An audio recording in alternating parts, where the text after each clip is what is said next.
Hi, I'm Aileen. I'm the designer for The Invisible Man, and I'm from Newcastle.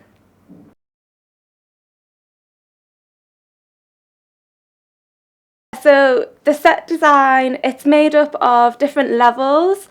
Um, as it's in stage 3 and then it goes on tour, we've got to think about all of that whilst we're designing, seeing what fits through doors, in vans and in venues. So we came up with this idea of levels to help kind of maximise that space and show the different areas which are in the play. The design is inspired by the brutalist architecture, and how that will work quite nicely with light and how that links to invisibility and all the science behind that. The brutalism also links back to kind of the northeast. We have a lot of the brutalist architecture here, so we're kind of making that part of our world, keeping it, even though it's the Invisible Man, keeping it in our day, and so for the audience to feel like they can relate to it. The feeling that we're given at the start is that it's quite like a plain, simple set, like this floor, a wall, and then as it goes on, magic happens, things start to reveal themselves in the set, and by the end of it, hopefully it's like a transformed space and the audience didn't expect it from what they saw at the start. So the first thing in design process is chatting with the director and reading the script as well.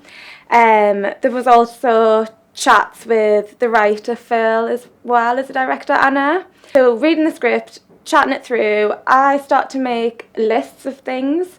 So like props list, costume list, like highlighting all different things. I think I pick up a lot on kind of like the atmosphere as well as a practical side of things in the stage directions, kind of create something a little bit more abstract. I think that's how I tend to work. I kind of pick up on like a feeling or like a theme, and go from there. The next thing I would do is look at pictures, maybe start to create like mood boards and send it over to the director, just to kind of get our heads in it and make sure that we are on the same page as each other. After that, it kind of starts to create like a bit of a sketch model, which then develops to the white card model. So that's the set design, initial ideas, but 25 times smaller real life.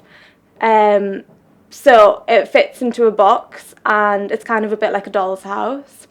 It's helpful to see what needs to be built, the size and the scale of things, how things are going to be built and how the space can be used. And then there's a presentation at the white card model stage. You then go back and develop your design further to the final design, which is then another kind of meeting where you present it and talk through your design. And that's kind of where, well, the model will be exactly like you want your set to be. So that's colour, texture, all the details are there.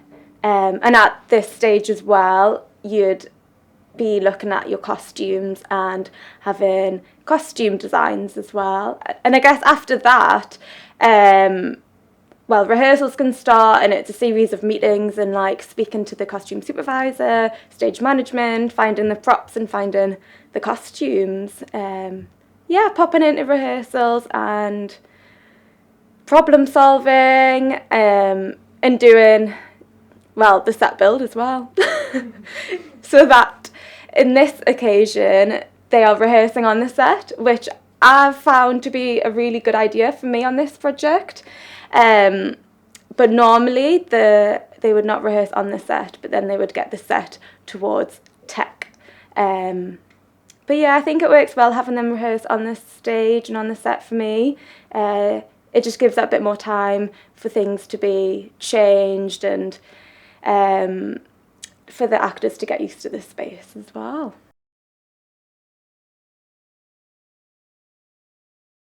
I think my favourite thing about this so far is it's probably creating the world, kind of coming up with the environment. So I guess that's kind of like the earlier chats with the director and with the writer, coming up with that kind of like concept, the very beginning of it. I love that part of it. But also in this show, there's the invisibility magic from the Invisible Man. That's been new for me, so I've really enjoyed kind of thinking about solutions to all those things without giving anything away. There's different things that happen, and it's been fun figuring out how things can happen, where it comes from, who's doing it, what you do see, what you don't see, as well as like how that can be incorporated in the set or the costumes, and kind of uniting the magic, the set and the costumes and the props all together. I think that's been a lot of fun.